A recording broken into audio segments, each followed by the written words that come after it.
Today, Bitcoin retreats after racing toward all-time highs. President Biden thanks the Nigerian president for the humanitarian release of Binance executive Tigran Gambaryan. And Muneeb Ali weighs in on where crypto prices are headed as Election Day approaches.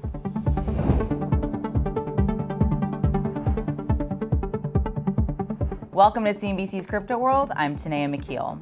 Crypto prices are mixed after yesterday's rally. By noon Eastern, Bitcoin dipped 0.5% after coming within striking distance of its all-time high of around $73,800 yesterday.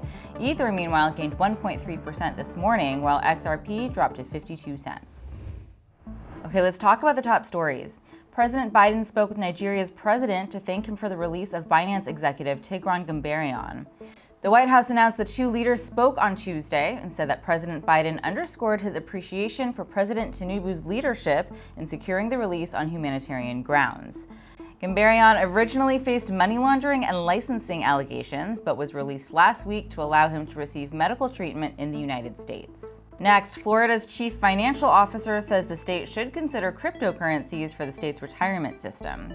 On Tuesday, CFO Jimmy Patronis issued a request before the State Board of Administration to report on the feasibility, risk, and potential benefits of directing a portion of the state's retirement system funds into crypto.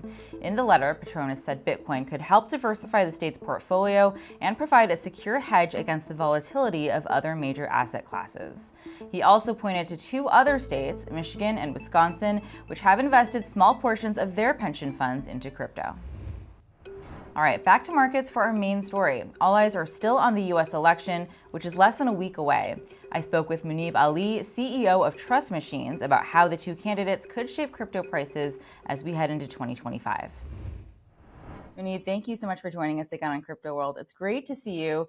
Kind of an exciting day yesterday with Bitcoin just approaching its all-time high, not quite, and then pulling back a little bit today, not too much, and also not that surprising. What do you make of the move? What is driving this right now? There's so much going on with the election and with the macro environment and with the stock market this week. What's on your mind? I think, first of all, thanks for having me. I think there are two things that I think are happening right now. One is that I've seen the same trend for Bitcoin maybe like 3 times already, right? Like maybe the last time that we talked, I said that just wait for 6 months after the halving. And I think we're roughly at that mark. We've waited for that 6-month period. So I think people have all these models where they look at previously what happened, and a lot of trading activity happens on those models. And those models is what we have seen, that roughly 6 months, everyone is sort of like waiting for the real economic impact of the halving to kick in, because it changes the mining economics and how much Bitcoin is actually being sold and is available. So I think that's like one thing. The other thing, which I believe is sort of happening, is if you look at poly market, the chances of Trump winning are much, much higher now, and they weren't before. So just in the last 2 weeks or so, I think Trump has gone up to like 66% chance of winning versus Kamala, which is now at 34%. And I think that the industry is watching that because Trump has been a lot more supportive of Bitcoin. He showed up at Bitcoin Nashville, gave a speech there. So I do think it's correlated with the poly market data as well. I do want to ask you about that briefly, kind of double click on that topic. Earlier in the spring, like you said, Trump came out with these big overtures towards the crypto industry, positioned himself as the pro-crypto candidate. And at the time, Harris had been much more muted, hadn't said anything, and we didn't know her stance. And then you did start to see this narrative of Trump good, Harris bad for crypto. And I think that really softened over the months after. And it seemed like consensus had kind of grown to a place where the attitude was more like, we're moving forward no matter what happens. We're leaving the Biden administration behind, and we can kind of, turn a new page in crypto. And now that we're a week to the election, it feels like we're going back to that, more partisan sentiment. Is there a narrative in everything that I just recapped that you agree with? Do you yourself agree that Trump would be particularly positive for crypto, or that Harris would be particularly bad, or is it somewhere in the middle? Yeah, so I think personally, I prefer a bipartisan approach to this industry. Personally, I've made donations on both sides, trying to educate people on both sides. But I have noticed a shift. I think initially Trump was like very much came out as pro, and then Democrats were sort of like, muted. And I think that the tone shifted a little bit. But one thing that I have noticed is that they still seem to be in the early stages, right? Like they're testing the waters a little bit. They're not being as consistent or as aggressive that the industry might want to see them, right? So I think there is still a difference that I'm feeling between on the Trump side. They're very sort of like, clear, and they're very much in a strong way coming out and saying that this is important. This is just like property rights, just like even gun ownership, right? Like this is a topic that people get into a lot of debates with, but it actually resonates with a lot of their audience, that just like they believe in property rights, gun ownership, they believe in the right to self-custody or Bitcoin, and they view it as something important. So I do think that the tone has shifted from the Democrat side, but maybe it's not aggressive enough or not clear enough right now. That's my opinion.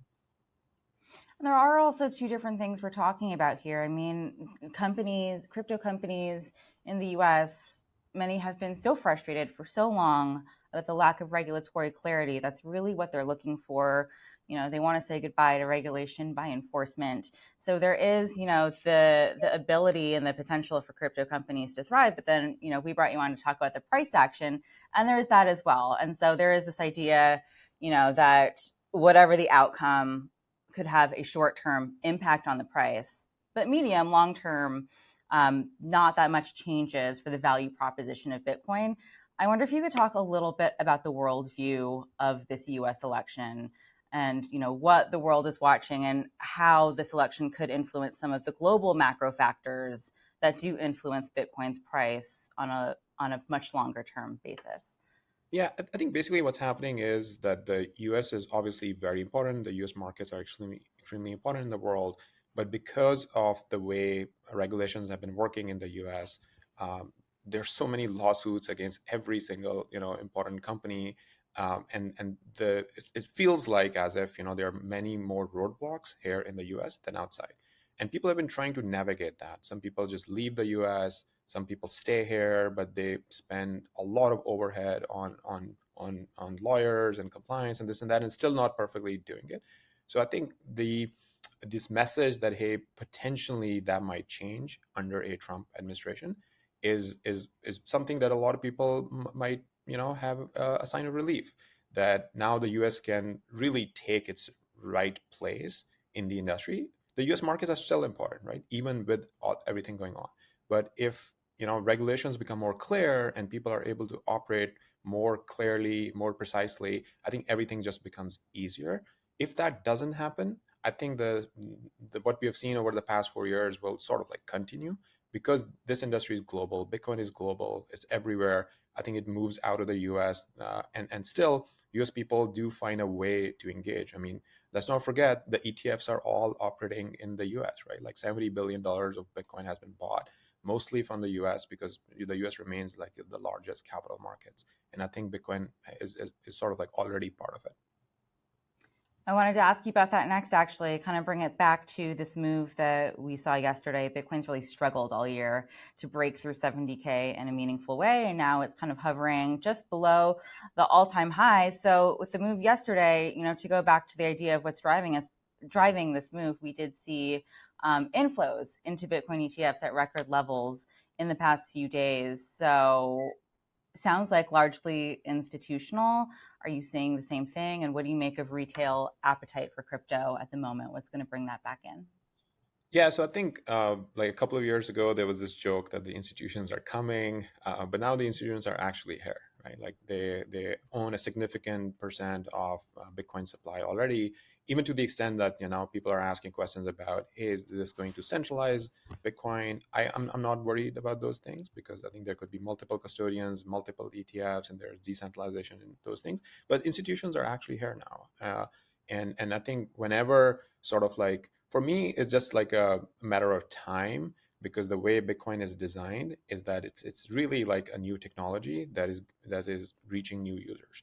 And as more and more users are entering the netbook, there's only a limited number of Bitcoin, right? So it's almost like The price of Bitcoin is sort of like a technology adoption curve to me. As more users are going to get plugged into the network, these could be institutions, they could be large companies. Let's not forget, there are companies now that are trying to play the Sailor playbook as well. A lot of public companies who have figured out how to keep Bitcoin on their balance sheet. And I think we might start seeing more of that, not just in the US. I think there are a couple of them in Japan, a couple of them in the pipeline that I've heard through just like friends and colleagues in other countries as well. So I think there is going to be a lot of appetite for Bitcoin moving forward. Okay, that's all for Crypto World today. We'll be back again tomorrow, and we'll see you then.